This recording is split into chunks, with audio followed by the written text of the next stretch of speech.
কখনো ইঞ্জিনিয়ারিং, এই শব্দগুলো কিন্তু আমি তাদের কাছ থেকে পেয়েছি এবং এরকম ঘটনাও পাইছি। এখন আমি ইলেকশনটাকে 3টা ভাগে ভাগ করতে চাই। প্রথম যদি আমি ভোটারের দিক থেকে আসি, অনেকেই প্রশ্ন করেন ভোটাররা কোথায় যাবে, কি আশার বিষয়ে। ভোটের মাঠটা কিন্তু এবার আমার কাছে মনে হয় না প্রতিবার, আগে ছিল আওয়ামী লীগ আর বিএনপি একমাত্র প্রতিদ্বন্দ্বী, এখন এখানে একটা ভিন্ন প্রেক্ষাপট, আওয়ামী লীগ নাই। আওয়ামী লীগ যখন ছিল 15 বছর, তখন কিন্তু এই 2টা দল মাঠে ছিল না। আপনি তাদেরকে তাড়াইয়া বেড়াইয়া রাখেন কিংবা নিবন্ধন বাতিল করে রাখেন, মাঠে রাখা হয় নাই। ফলে বিরোধী দল বলতে যারা ছিল এরা ছিল না। সুতরাং যে ভোটারগুলা ওই 15 বছরে তৈরি হয়েছে, তারা এক আওয়ামী লীগকে তাড়াইতে দেখছে এবং তাদের অ্যাকশন দেখছে, বাট বাকি 2টা দলের অ্যাক্টিভিটিস তখন তারা দেখেনি। কাউন্টার কি, অ্যাকশন কি, সেটা বলছি। কিন্তু 5ই আগস্টের পর থেকে যে 18 মাস, এই 18 মাস কিন্তু তাদের অ্যাক্টিভিটিস দেখছে। ভোটের নামে কি, কিভাবে কি করবে, ফেসিজমের পক্ষে কারা, বিপক্ষে কারা, জুলাই চেতনার পক্ষে কে, বিপক্ষে কে, এই সমস্ত ইস্যুগুলো চলমান। সেক্ষেত্রে নতুন যে 4 কোটি ভোটার হয়েছে, তারা কিন্তু এইগুলো জাজমেন্টে নিবে। এখন আপনি জুলাইয়ের পক্ষে আন্দোলন করছেন, মাসুদ কামাল করছে, আমিও করছি, ফর এক্সাম্পল। এই জন্যই তো নির্বাচন হচ্ছে, যে কোন পক্ষ আসলে আসবে। আমি সেটা বল, হ্যাঁ, আমরা সবাই আন্দোলন করছি, কিন্তু ভোটার তার বিবেচনায় নিবে তুষার করছে, রাজ্জাকি করছে না মাসুদ কামাল, এটা ভোটারের বিবেচনা। সুতরাং সেখানে এই ভোটারগুলো যদি দেখে যে যারা নির্বাচনের মাঠে আছে তাদের কোনো অ্যাকশন ফেসিজমের পক্ষে দেখা যায়, তাইলে তারা এই ভোটগুলো থেকে বঞ্চিত হতে পারে। সেক্ষেত্রে ভোট যদি 60%ও নিখুঁত হয়, হাড্ডাহাড্ডি লড়াই হওয়ার সম্ভাবনা আছে। এবং নাম্বার 1, নাম্বার 2, যদি নিখুঁত ভোট হয় 2/3 মেজরিটি কেউ পাবে না, এটা আমার কাছে মনে হচ্ছে। এইবার আসেন সেকেন্ড স্টেজ। কিন্তু 2/3 মেজরিটি পাওয়া না পাওয়ার সাথে তো এই ভোট ভালো হওয়ার মন্দ হওয়ার কোনো সম্পর্ক। আমি ভালো মন্দ বলছিই না, ভোট ভালো হওয়ার লক্ষণটাই হলো হাড্ডাহাড্ডি লড়াই হবে, সেই কারণে বলছি 2/3 মেজরিটি আসবে না। এখন তাহলে একটা ভয় নাই যে ভোটে প্রতিদ্বন্দ্বিতা না হওয়ার ভয় নাই। ভোটে প্রতিদ্বন্দ্বিতা হবে এবং 2/3 মেজরিটি হবে না যদি আপনি এই নির্বাচনের নিখুঁত রাখতে পারেন, যতটুকু রাখেন, 60%, 50%, 70%। আর নির্বাচনের মাঠে মনে হইতেছে জামাত এবং বিএনপির যুদ্ধ। আমি ভোট কালেক্টিং বক্তব্য দেখছি না, বক্তব্যটা আক্রমণ করা, যার সাথে দীর্ঘকাল একটা দলের প্রতিষ্ঠাতা থেকে শুরু করে এ পর্যন্ত যে পর্যায়গুলো আসছে, তার সাথে নিবিড় সম্পর্ক যে দলটার, এই দলটার সাথে নিবিড় সম্পর্ক নিয়ে কিন্তু স্বাধীনতার পক্ষের শক্তি যে আওয়ামী লীগ, তার সাথেও কিন্তু 2001-এ জোট করে তাকে পরাজিত করছিল। অর্থাৎ স্বাধীনতার পক্ষের শক্তিকে, আজকে যে স্বাধীনতার পক্ষের শক্তি, তারা সেদিন স্বাধীনতার বিপক্ষের শক্তির সাথে একত্র হয়ে, মানে আপনি যেটা বলতে চাইছেন যে একটি দল পক্ষের শক্তি 2 জায়গাতেই ছিল, তারা 2 বারে গিয়ে সেখানে যোগ দিয়েছে বিভিন্ন দিকে। হ্যাঁ, তো সেখান থেকে এসে যখন আপনি চট করে ইউটার্ন নিচ্ছেন, একদম ইউটার্ন, এই যে আমরা দিতে পারে যে উনি হঠাৎ করে এখন ইউটার্ন করে লাভ হয়েছে কি, ইউটার্ন করে আপনার লাভ হয়েছে কি, আপনি হয়তো উদীচীর সাপোর্ট পাচ্ছেন, ছায়ানটের সাপোর্ট পাচ্ছেন, স্টার পত্রিকা ঘুরে আসছে আপনার দিক, ডেইলি স্টার, অথবা প্রথম আলো ঘুরে আসছে, কিংবা মতিউর রহমানের মানব জমিন ঘুরে আসছে। এটা আসতে পারে আপনার কাছে। এরা কিন্তু গত 17 বছর আপনার নিন্দা করছে, চট করে ঘুরে আসলো, অ্যান্ড ইউ আর হ্যাপি। এই ইউটার্নের ফলে আপনার যে পরিবারটা, বিএনপির এত বড় পরিবারটা, তারা সবাই কিভাবে নিচ্ছে। এখন পুরনো মিত্র যদি ইউটার্ন নিয়ে শত্রু হয়ে যায়, তাহলে পুরনো শত্রু আপনি যাকে বলছেন, তারা ইউটার্ন নিয়ে মিত্র হবে না? আমি ব্যাখ্যায় যাচ্ছি না, আমি তো বলছি ইউটার্ন যদি আপনি হঠাৎ করে নেন, তাহলে আপনার পরিবার আপনাকে কিভাবে নিচ্ছে। তাতে হয়তো 5টা ভোট আপনার বাড়তে পারে, কিন্তু আর যে 40টা ছুটে যাচ্ছে না, ইউ নেভার নো, কারণ আপনার পরিবারের মধ্যে সেটা জাজ করেন নাই। আমি ষড়যন্ত্রের দিক থেকে আসছি। তারপরে আসেন আওয়ামী লীগ। আওয়ামী লীগ কিন্তু মাত্র 18 মাসের মাথা চুপচাপ বসে নাই। আব্দুল মোমেন বলতেছে আমরা বিদেশে বসে কিন্তু কাজ করছি, আমাদের এত বড় এত সংখ্যকের বাদ দিয়ে নির্বাচন করলে সেই নির্বাচনটার পরিস্থিতি ভালো না। আরেকটা মন্তব্য আপনাকে স্মরণ করে দিই, উনি তো ম্যান্ডেলায়ন করতে বলেছিলেন, মানে ম্যান্ডেলা হতে বলেছেন লোকজন। উনি আসলে কার পক্ষে কাজ করছেন? দক্ষিণ আফ্রিকার নেতাকে ঠিক আছে অনুসরণ করতে বলেছেন। আমার বক্তব্য ম্যান্ডেলায়ন, অর্থাৎ ম্যান্ডেলায়ন করা মানে তো হচ্ছে যে ম্যান্ডেলা এসে সবাইকে হাতে হাত ধরে মিলিয়ে দিয়েছিলেন। ঠিক আছে, উনি যেটা বলতেছে, উনি চাচ্ছেন যে ইনক্লুসিভ নির্বাচনের পক্ষে কথাটা বলতেছেন, এবং তার মানে কি তারা বসে নাই। আমি ওই যে হাসপাতালের সাথে মিলাচ্ছি। তারপর যদি আসেন ইউটার্ন বললাম, তারপরে জামাত বিএনপির লড়াই বললাম, আওয়ামী লীগের ইনক্লুসিভ নির্বাচনের কথা বললাম, আবার আমাদের তারেক রহমান সাহেব ষড়যন্ত্র দেখতে পাচ্ছেন, এবং সর্বশেষ যদি আসি বিদ্রোহী প্রার্থীও কিন্তু এলাকায় একটা ফ্যাক্টর। কারণ আপনাকে আমি নমিনেশন দিছি এবং আপনি আমার দলের না, কিন্তু ভোট দিতে বলতেছি, ওই জায়গাটা আমি আপনাকে অকুপাই করতে। এই পুলিশের অস্ত্র লুট হওয়ার পর উদ্ধার হয় না, এই ঘটনা আমার জীবনে পয়লা শুনলাম। মানে এটা কোশ্চিনকালেও সম্ভব না যে অন্তত পুলিশের অস্ত্র নিয়ে যাবে, সেইটা উদ্ধার হবে না। আবার স্বরাষ্ট্রমন্ত্রী বলতেছে সেই অস্ত্র ব্যবহার হবে না, অর্থাৎ এই যে অবৈধ অস্ত্রগুলো দিয়ে নিয়ে গেছে, তাহলে কি তার কাস্টডিতে আছে, মানে আপনি নিশ্চিত কীভাবে যেটা ব্যবহার হবে না। তাহলে উদ্ধার যে হয় না এটা নাটক হইতে পারে? আমি তর্কের খাতিরে বললাম। বলবেন যে বৈধ অস্ত্র সব জমা নিছে, তখন কিন্তু জানানো ওই সব যাচ্ছে নির্বাচনের দিকে না গিয়ে বাড়ির দিকে, তারা তো জানতেছে যে এই বাড়িটা এখন নিরস্ত্র। এটা কোন বিধান? অবৈধ অস্ত্র উদ্ধার করতে পারবেন না, বৈধ অস্ত্র জমা নিবেন। আমি এটা সবসময় দেখছি, শুধু এই সরকার না, সবসময় এটা কোনো নিয়মে যায় না। 1, 2, অস্ত্রের লাইসেন্স দেওয়ার মানেই রাষ্ট্রীয়ভাবে নিরাপত্তা দিতে ব্যর্থ। তা না আপনি অস্ত্র লাইসেন্স দিবেন কেন? নাম্বার 3, আপনি অবৈধ অস্ত্র উদ্ধার করতে পারেন না, তারপরে ঐতিহাসিক নির্বাচন করবেন। প্রতিটা মস্করা মনে হচ্ছে আমার কাছে। এইবার আসেন ষড়যন্ত্র দেখা। আপনি যখন কতগুলা পজিশন আছে মানুষের, যা বলবেন বলে যেতে পারবেন, কিন্তু এটার কৈফিয়ত চাওয়া নাই। আমি যদি বলি কঠিন কৈফিয়ত, মানে ষড়যন্ত্র দেখতেছি, এটা হতে পারে, ওটা হতে পারে, তখন বলবে একে একটু গ্রেফতার করো, ওনার কাছে ইনফরমেশন আছে, তা নইলে এটা বললো কেমনে। কিন্তু বড় মাপের লোক যখন বলে, তখন কিন্তু এটি নিয়ে প্রশ্ন আসে না। আপনি যখন ষড়যন্ত্র দেখতে পাচ্ছেন, why don't to disclose it? হেক্টারমের কথাটা আমার ব্যক্তিগতভাবে আমার কাছে পছন্দ হয় না। কিন্তু আমি যদি বলি তুষারের একটা ঘটনা ঘটে যেতে পারে, দুর্ঘটনা, তাহলে আমাকে কিন্তু কিছু ষড়যন্ত্র তো ধরেন আমরা দেখতে পেয়েছি, যেমন এই যে পোস্টাল ব্যালটের বিষয়টা নিয়ে কিন্তু বিএনপি আপত্তি করেছে। ওই ষড়যন্ত্র আর যে ষড়যন্ত্রের কথা বলা হচ্ছে, দুটো কিন্তু একরকম মনে হয় না আমার কাছে। এখন আসেন ষড়যন্ত্র কোনটা, 3টা পার্ট যদি আপনি, তার আগে একটু হা ভোটে যাই। আমি ব্যক্তিগতভাবে মনে করি হা ভোট পাশ করাটা ম্যান্ডেটরি। এখন কেউ বলতে পারেন যে হা ভোট ম্যান্ডেটরি কেন, না দেওয়ার তো অধিকার আছে। কিন্তু প্রশ্ন হচ্ছে সাউথ প্লাজায়, এই যে কি জানি বলে, সংসদ ভবনের সাউথ প্লাজায় যখন এই প্রোগ্রামটা হয়, সনদ স্বাক্ষরে কিছু মত অনৈক্য ছিল, তারপরে স্বাক্ষর করার ফাইনালি এটা গণভোটে গেছে। 2টা বিতর্ক ছিল, নির্বাচনের আগে গণভোট নাকি নির্বাচনের দিনে। ফাইনালি যারা দিনে দাবি করছিল সেটা টিকছে, ভালো কথা হোক। কিন্তু আমি যখন স্বাক্ষর করি জুলাই সনদের পক্ষে, আমি কিন্তু ব্যক্তি না, আমি যে দলটায়, সেই দলটায় যদি 2 কোটি ভোটার থাকে, তাদের পক্ষে ছিলাম। Once it is signed by me, vote না হইলেও 2 কোটি লোকের ভোট ধরতে হবে, কারণ আমি তাদের প্রতিনিধি। তাহলে আর গণভোটের দরকার কি? সেটাই তো বলছি। গণভোটে গেছেন আপনারা, 8 মাস ধরে ঐক্যমত্যে আসতে পারেন নাই। এই যে আসতে পারেন নাই ঐক্যমত্যে, এই দোষ কাকে দিব আমি? তাহলে ওই 2 কোটি লোকই ঐক্যমত্যে আসতে পারে নাই। 2 কোটি লোকের আপনার ফাইনালি তো 2 কোটি লোকের পক্ষে স্বাক্ষর করছেন, ওই 2 কোটি লোক তো তাকে মেনে নিছে। এখন আমি বলছি কোনটা, গণভোট হা হতেই হবে, যেহেতু আপনারা রিপ্রেজেন্ট করে আসছেন। আপনারা তো নিজ দলের ভোটারগুলোকে রিপ্রেজেন্ট করে। সব দল তো আবার ঐকমত্য কমিশনের মিটিংয়ে ছিল, যারা ছিল তারাই যথেষ্ট। আপনি যখনই ক্ষমতায় চলে যাবেন, যে দলই যান, সেই পরিমাণ ভোট যদি হাতে না পড়ে, তাহলে তো আমি ধরে নিতে পারি।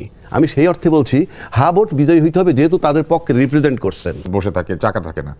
এরপর হচ্ছে চিকিৎসকদের উপস্থিতি নিশ্চয়ই থাকবে। শয্যা প্রস্তুত রাখা, শয্যা কি করে প্রস্তুত রাখবে? ধরেন কোনো হাসপাতালে আগে থেকে রোগী ভর্তি আছে, তারপরে হচ্ছে 24 ঘন্টা কন্ট্রোল রুম চালু রাখার কথাও বলা হয়েছে, এবং এটা একটা স্বাস্থ্য অধিদপ্তরের শাখা থেকে নির্দেশনা দেওয়া হয়েছে। নির্দেশনার মধ্যে কিছু কিছু জায়গা আছে যেটা আসলে ডাক্তার হিসেবে আমি বুঝি, এটা নিয়ে হয়তো আমি আপনাদের সঙ্গে আলোচনায় অংশ নেব। কিন্তু আপনি আমাকে বলেন যে ভোট কি একটা কোনো জঙ্গ, মানে এটা কি কোনো যুদ্ধ, যেখানে এইরকম অবস্থা তৈরি হবে, সকল হাসপাতালে সিট খালি রাখতে হবে এবং সবাই জরুরি বিভাগ চালু করে দিবে, সবাই বসে থাকবে যে আসবে সব আহত নিহতরা? এইটা কি আসলে ঠিক একটা নির্দেশ, নাকি এইটা ভয় বাড়ালো? শুনেন, আমাদের প্রধান উপদেষ্টা বলেছেন না, ইতিহাসের শ্রেষ্ঠ নির্বাচন উনি উপহার দিবেন, জাতিকে উপহার দিবেন। কিন্তু এই কি নিয়ে কি বিবেচনা শ্রেষ্ঠ, এই বিবেচনার একটা অনুষঙ্গ এটা হলো যে ওই এমন একটা নির্বাচন আমরা করেছি যে নির্বাচনে সব কিছু প্রস্তুত ছিল, ডাক্তার প্রস্তুত ছিল, সিরিঞ্জ প্রস্তুত ছিল, ট্যাবলেট প্রস্তুত ছিল, হ্যাঁ, পানীয় প্রস্তুত ছিল, খেলে গেলেই খাওয়াই দিবে। ভাই এটা কি যুদ্ধ না কি রে ভাই? নির্বাচন কি যুদ্ধ, জঙ্গ? এটা কি জঙ্গ? কি বুঝে না তো, মানে নির্বাচন সম্পর্কে অভিজ্ঞতা না থাকলে একজন ডাক্তার টকশো করবে, একজন ডাক্তার জরুরি বিভাগ হবে। হ্যাঁ, আমি মানি যে যখন ফল টল হবে, 2-1 লোক হয়তো অজ্ঞান হয়ে যাইতে পারেন ফল দেখে নিয়ে, এটা সে তো নির্বাচনের পরে, মানে সকাল থেকে এগুলি কেন প্রস্তুত রাখতে হবে? এটা তো নর্মালি থাকবে। আমাদের এখানে হাসপাতাল, ডাক্তার এই সময় কি আর সবাই ঘুমাবে না তো, তারাও তো ভোট দিবে, এটা তো নর্মালি থাকবে। এখানে মানে এগুলো হলো কি জানেন, মানে অনভিজ্ঞতা থাকলে যেটা হয়, অনভিজ্ঞতা আছে 1 নম্বর। আর দ্বিতীয় কথা হলো একটা কিছু ক্রিয়েট করতে চায়, মানে আমাদের উনি তো মোটামুটি আমি বলি তাকে স্বপ্ন ফেরি করে বেড়ান আর কি, স্বপ্ন দেখার মানুষকে, কথার ফেরি অলয় মাঝে মাঝে বলি। দেখেন আপনি কত কথা যে বলে, মিষ্টি মিষ্টি কথা শুনতে খুব ভালো লাগে। বলে নাই রোহিঙ্গাদেরকে আগামী ঈদ আপনারা বাড়িতে করবেন,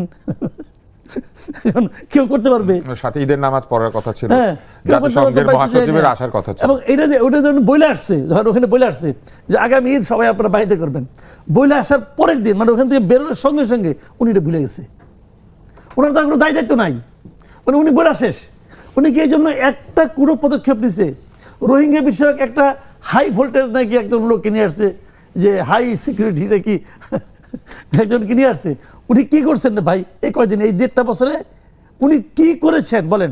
কথা বেসামরিক বিমান চলাচলের নিরাপত্তা রক্ষার জন্য উনি একটা কমিটিতে যুক্ত হয়েছে, উনি ওটার বিমানের বোর্ডে উনি মেম্বার হয়েছে। এটা একটা নিরাপত্তা তো এই তো ঘটনা, বুঝলেন? তো এখন এদের কথা কি বলবেন আপনি? মানে এমন একটা নির্বাচন করতেছে, যে নির্বাচনে যারা আয়োজন করতেছে মানে আপনার এই গভর্নমেন্ট, তাদের কোনো অভিজ্ঞতা নাই। যারা পরিচালনা করতেছে নির্বাচন, ইলেকশন কমিশন, এই ইলেকশন কমিশন যাদের নিয়ে গঠিত, যে কজন মানে সিইসি এবং অন্যান্য কমিশন, এদেরও কোনো অভিজ্ঞতা নেই। এবং তারা ইতিহাসে শ্রেষ্ঠ নির্বাচন উপহার দিবে বলে ঘোষণা দিয়ে দিয়েছে। হয় কি ওই ঘোষণা দেওয়াতে তো কোনো পয়সা লাগে না, পয়সাও লাগে না, কোনো জবাবদিহিতাও নাই। না, পয়সা লাগে তো নির্বাচন আয়োজন করতে, যে পয়সা তারই তো অংশ ঘোষণা।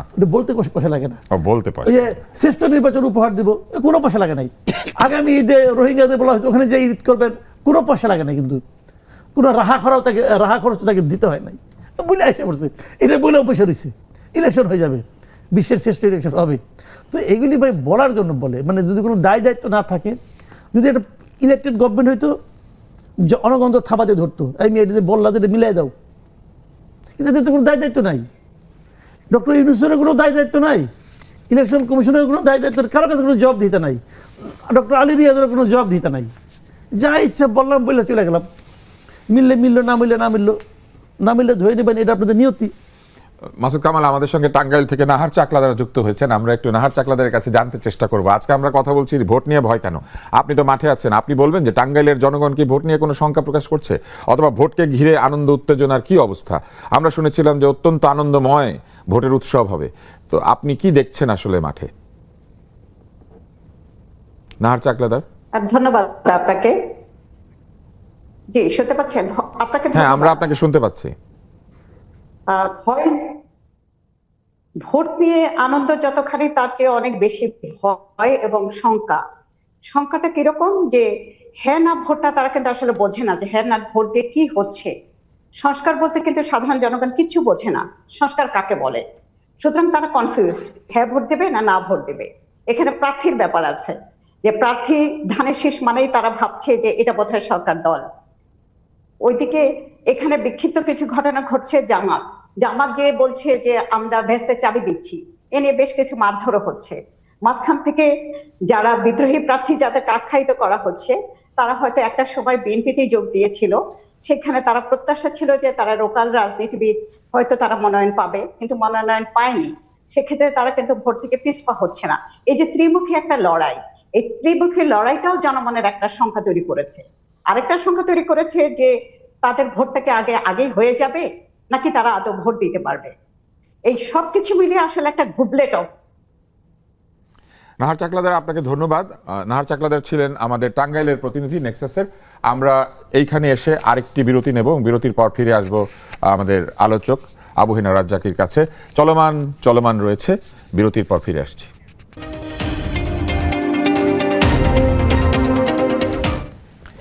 ফিরে এলাম নেক্সাস টেলিভিশনের নতুন আয়োজন চলমানে। বিজ্ঞাপনের পর ফিরে এসে আমরা যাচ্ছি অ্যাডভোকেট আবু হেনা রাজ্জাকি আপনার কাছে। আপনি বলেছিলেন আপনার দুটো পয়েন্ট আছে, সেটা আমরা শুনবো, এবং আপনি আরো বলেছেন যে এই স্বাস্থ্য বিষয়ক যে নির্দেশনা, সেটা নিয়ে আপনার বলার আছে।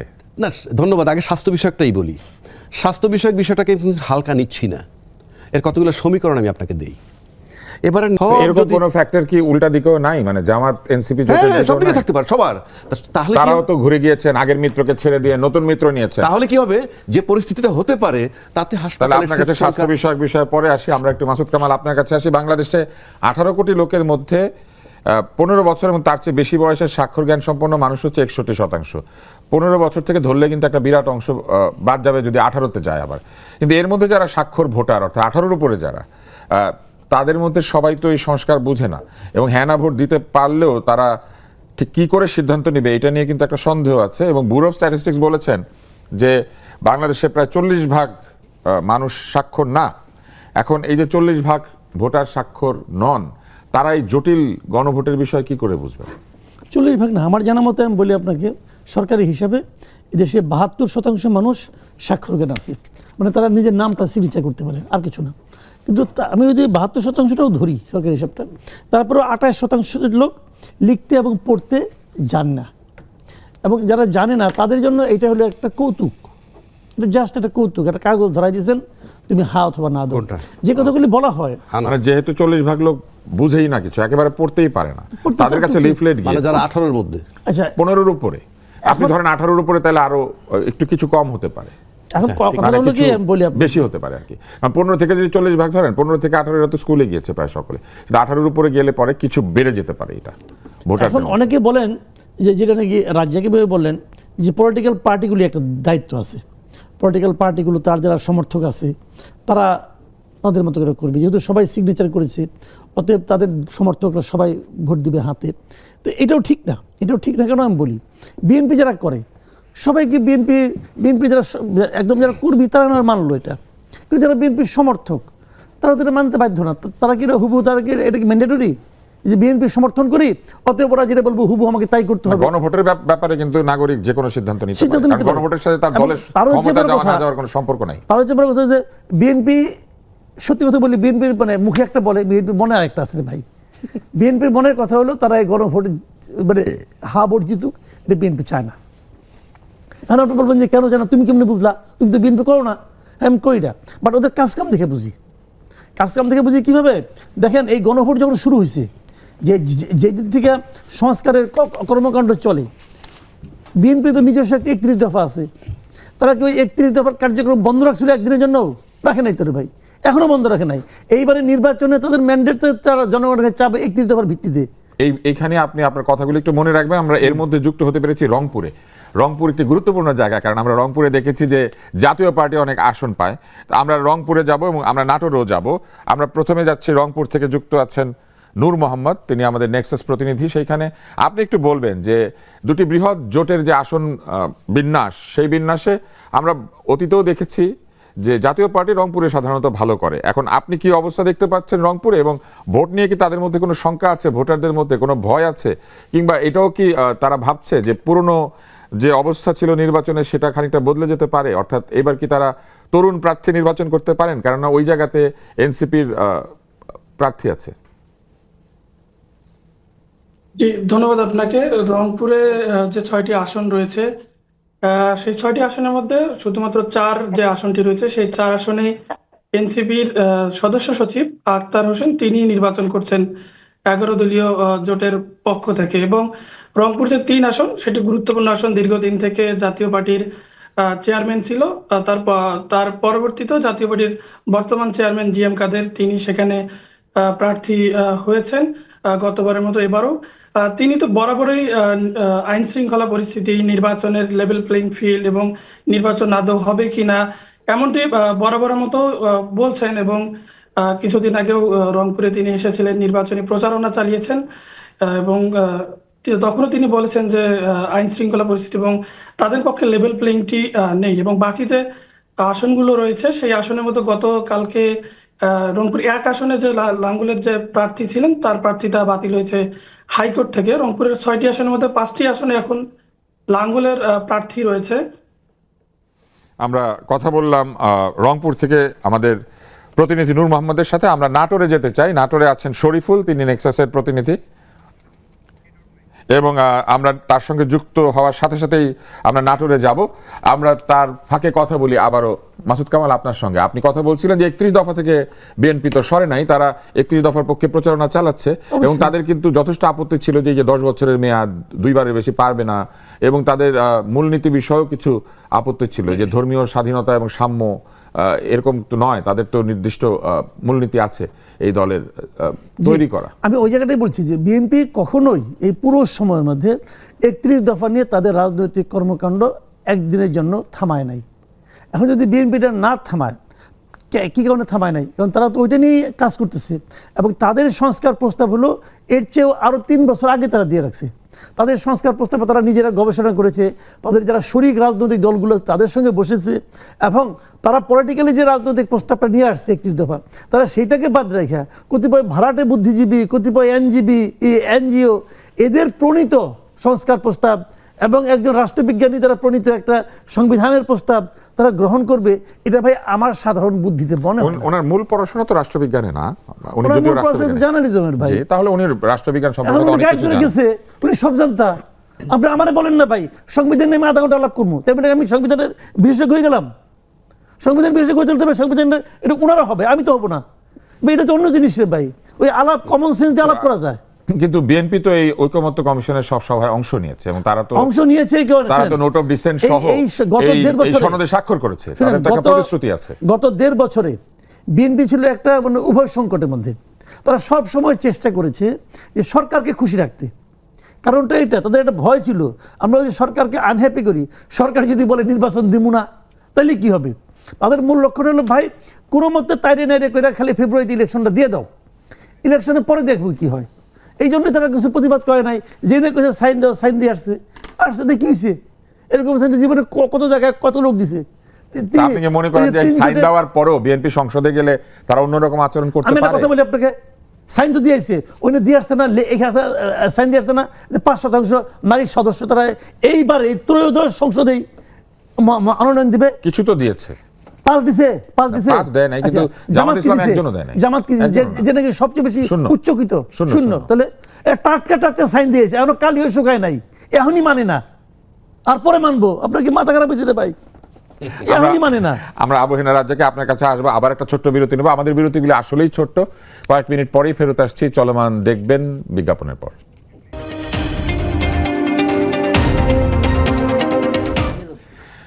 আমরা সবাই ফিরে এলাম নেক্সাস টেলিভিশনের নতুন আয়োজন চলমান দেখার জন্য, এবং আমাদের সঙ্গে দুজন অতিথি আছেন। বিরতির আগে ছিলাম মাসুদ কামাল সাহেবের কাছে, আমরা এখন চলে যাচ্ছি অ্যাডভোকেট আবহেনা রাজ্জাকি। আপনি বলছিলেন যে আপনার এই যে স্বাস্থ্য বিষয়ক একটা নির্দেশনা, সেটা নিয়ে দু একটা কথা আছে। না, স্বাস্থ্য যেটা বললাম যে আমরা কনস্পিরেসির গন্ধ পাচ্ছি, আওয়ামী লীগ নির্বাচন বানচালের ষড়যন্ত্র করতেছে।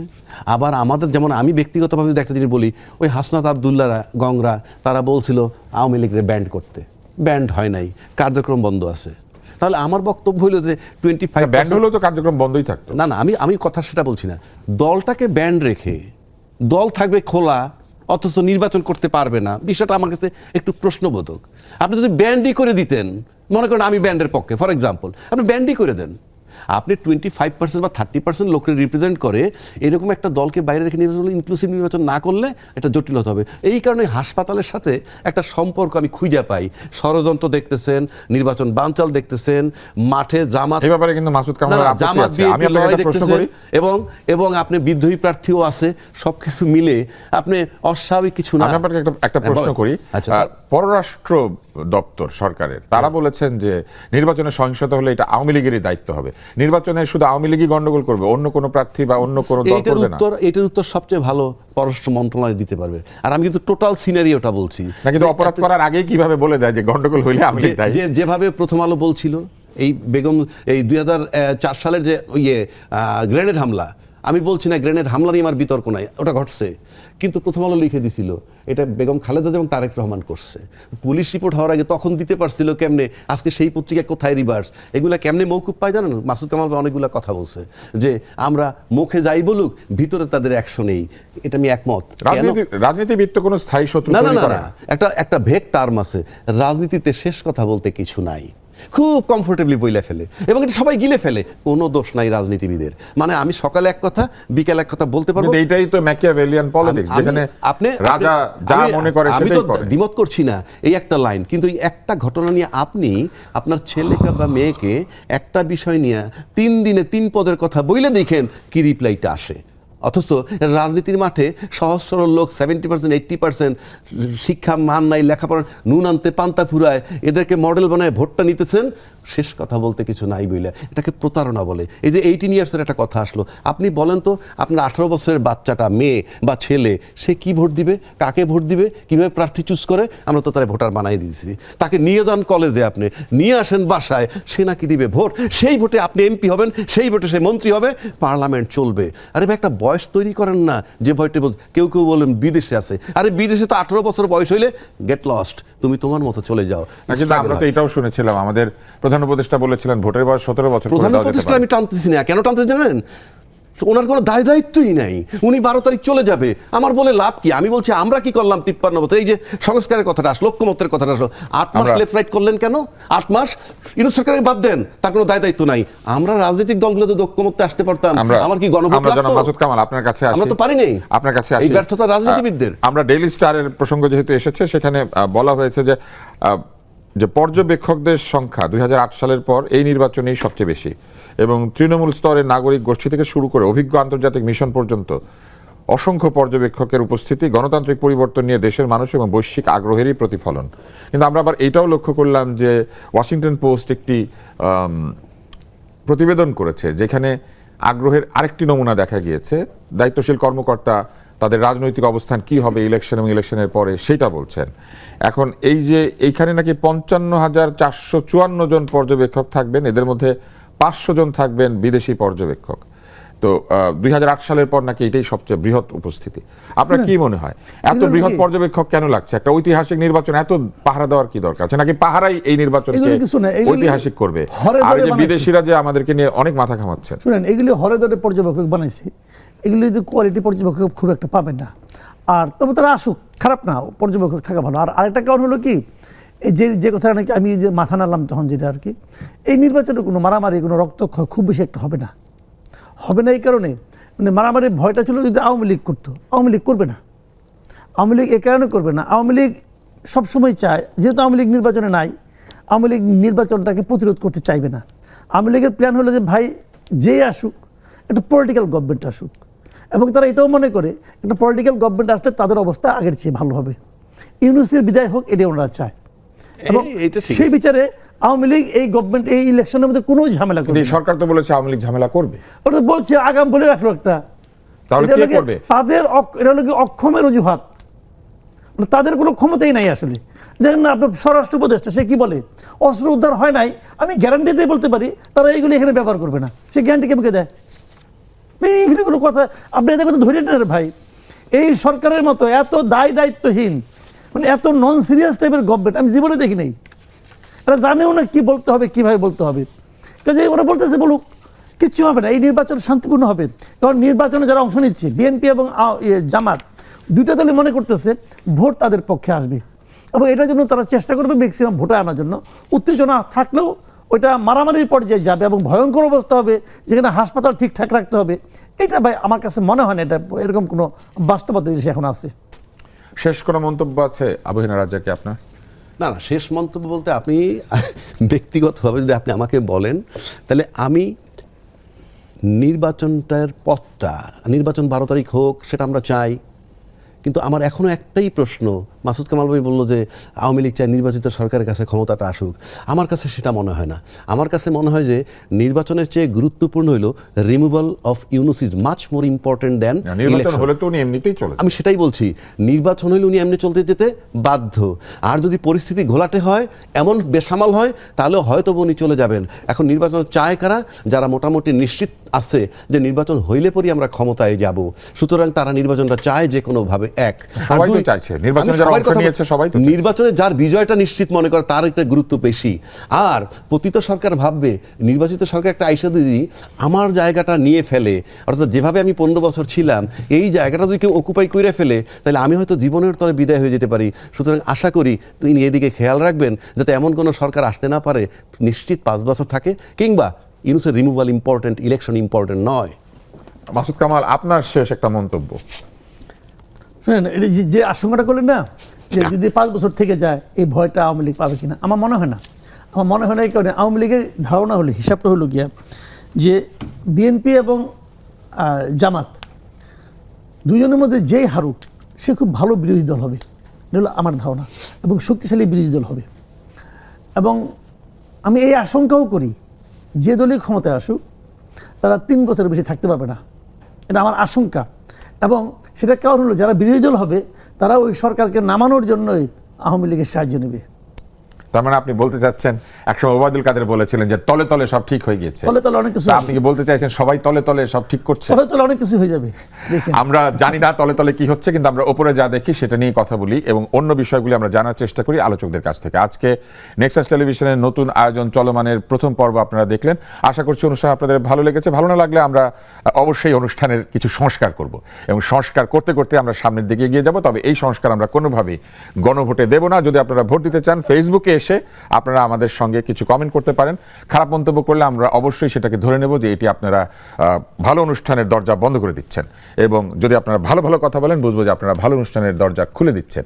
এবং এই অনুষ্ঠানের আলোচকরা সেটাই বলেছেন। প্রথমত বলেছেন যে সরকারের আসলে কোনো পক্ষ নেওয়া উচিত না। তারপর তারা বলেছেন স্বাস্থ্য বিষয়ক যে উদ্বেগ, এটা আসলে আগে থেকেই করা হচ্ছে এই কারণে যে এক ধরনের ভয়ভীতি এর ভিতর থেকেই তৈরি হয়ে যাচ্ছে, কেননা নির্বাচনের দিন সংঘাত হবে এবং এইভাবে প্রস্তুত থাকতে হবে, এটি নিয়ে তারা সংশয় প্রকাশ করেছেন। আমাদের প্রতিনিধিরা কথা বলেছেন এবং তারা বলেছেন যে এখনো তারা সেই উত্তাপ পাচ্ছেন না এবং কোথাও কোথাও হাইকোর্টের রায়ে এখনো প্রার্থিতা বাতিলের বিষয়টি হয়েছে এবং হচ্ছে।